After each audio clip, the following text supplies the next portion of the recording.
One of the most elegant ideas in positional chess is the minority attack, advancing 2 pawns against 3 to create structural weaknesses. It sounds paradoxical. How can fewer pawns attack more pawns? The answer lies in the exchange. When 2 pawns crash into 3, the resulting exchanges leave the defender with isolated or backward pawns that become permanent targets. The classic example comes from the Queen's Gambit declined exchange variation, where white advances the A and B pawns against black's A, B, and C pawns. Today you will learn this powerful strategic weapon. Let's start with the classic setup. This position comes from the Queen's Gambit declined. White has played d4, c4, and after black's d5, white exchanged with c takes d5 and e takes d5. The resulting pawn structure is the foundation for everything we will learn today. Look at the queenside. White has pawns on a2 and b2. Black has pawns on a7, b7, and c6. White has 2 queenside pawns against black's 3. That is a minority. On the kingside, the situation is reversed. Black has more pawns there, and white's center is slightly compromised.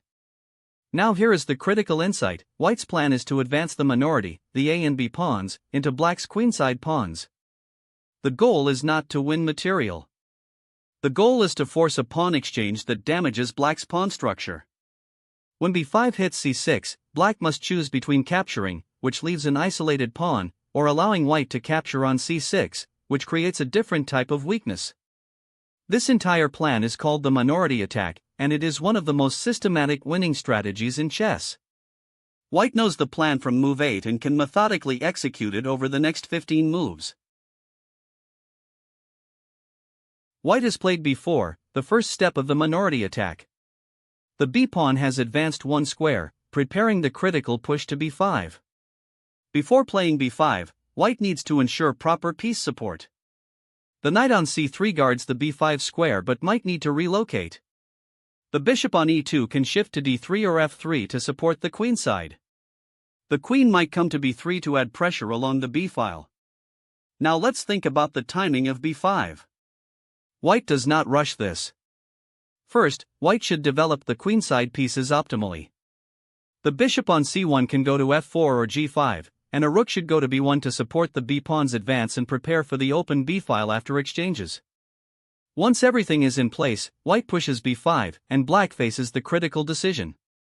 The advance b5 attacks the c6 pawn directly. If black ignores it, white can play b takes c6, winning a pawn or at least creating a severe weakness. Black must respond, and every response creates a structural problem. This is the power of the minority attack. It forces the defender into a position where all options are bad. The preparation phase is crucial. Do not push b5 until your pieces are ready to exploit the resulting weakness. White has pushed b5, and now black faces the critical decision. Let's examine the first option. Black captures c6 takes b5. After c takes b5, what has happened to black's pawn structure? The c6 pawn is gone. Black now has pawns on a7 and b5. The b5 pawn is advanced and isolated, with no pawn on a6 or c6 to protect it. White can capture with the knight, n takes b5, or play f4 to undermine and win the b5 pawn. Either way, black has a permanent weakness.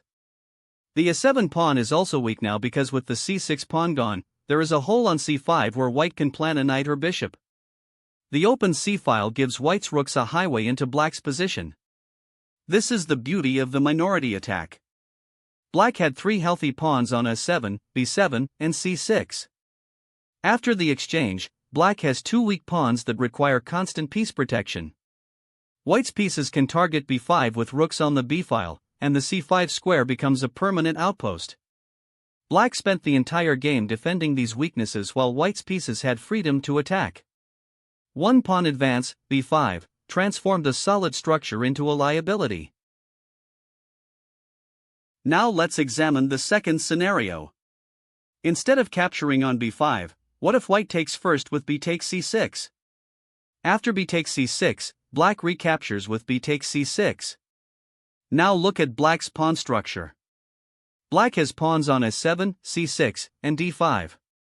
The c6 pawn is backward.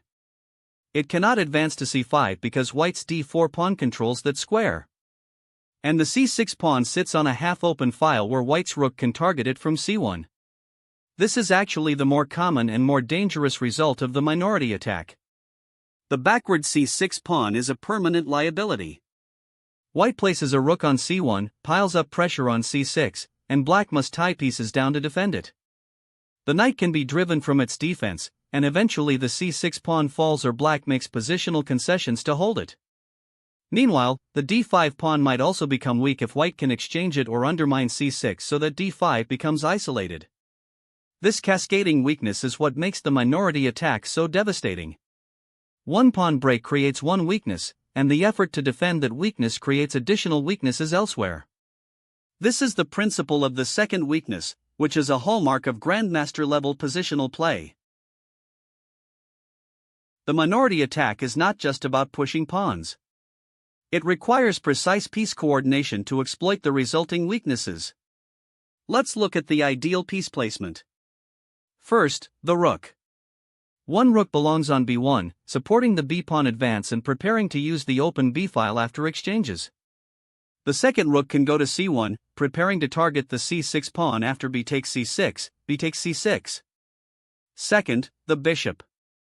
The bishop on d3 is perfectly placed. It supports the b5 advance, watches the kingside, and can shift to attack c6 via s6 if needed. Third, the queen. QB3 is the ideal square, doubling on the b-file with the rook and adding pressure to both b7 and d5. The queen also supports a potential a4 to a5 advance. Fourth, the knights. One knight can head to a4, aiming for c5, which becomes a dominant outpost after the pawn exchanges. The other knight can stay on f3, defending d4 and ready to jump to e5 if needed. When all four types of pieces are coordinated toward the minority attack, the pressure becomes unbearable. Black cannot defend everything, and weaknesses will crack. Now let's look at black's defensive options. Understanding the defense is just as important as understanding the attack, because you will face minority attacks in your own games. Black has three main approaches. The first is the direct block, play a5 to prevent b5. If the b-pawn cannot advance, the minority attack stalls. The downside is that a5 weakens the b5 square, which can become an outpost for white's pieces. The second approach is the counter-break c5. By pushing c5 themselves, black exchanges the potentially weak c6 pawn and opens the position. This changes the character of the game from a slow positional squeeze to a more dynamic battle. The risk is that after c5, d takes c5, the d5 pawn might become isolated. The third and most ambitious approach is to ignore the queenside and launch a kingside attack.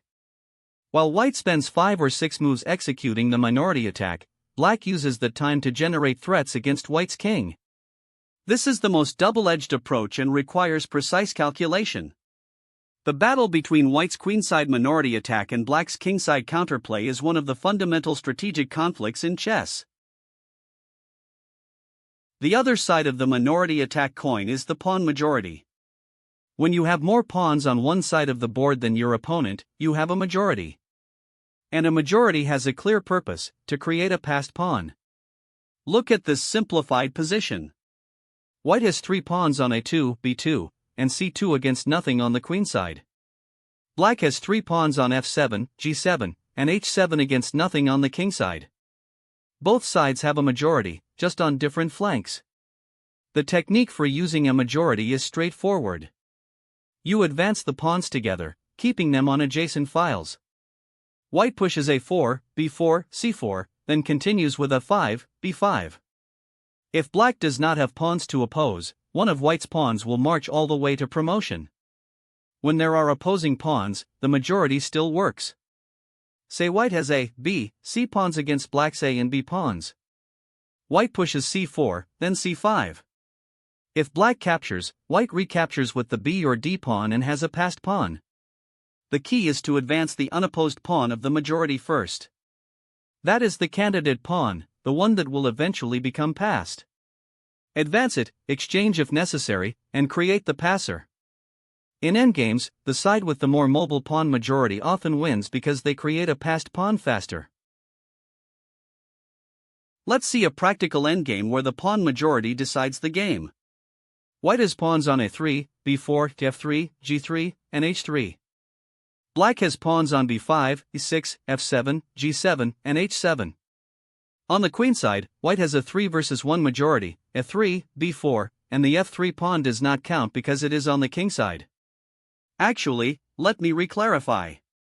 White has a 3 and b4 on the queenside versus black's b5. White's a pawn is the candidate. White plays a4, hitting b5. After b times a4, white's rook recaptures, or white can play a5 if black does not capture.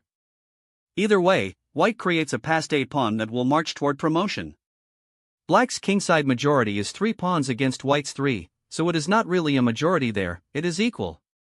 The crucial imbalance is on the queenside where white has a 2 versus nothing, creating the passed pawn. Meanwhile, black's extra pawn on e6 is isolated and difficult to advance. The rook on d4 controls the d-file and supports the pawn advance. This is a winning endgame for white because the passed a pawn ties down black's rook, and white's rook can become active on the 7th rank. Understanding how to use your majority in practical endgames like this is what separates intermediate players from advanced ones. The minority attack is one of the most important strategic concepts in chess. Advance your 2 pawns against the opponent's 3, force an exchange, and create a permanent weakness, either an isolated c-pawn or a backward d-pawn. The classic structure comes from the Queen's Gambit declined exchange variation. Remember the plan: push b4, then b5, attack the c6 pawn, and force a structural concession. On the other flank, use your pawn majority to create a passed pawn by advancing the majority and exchanging the minority.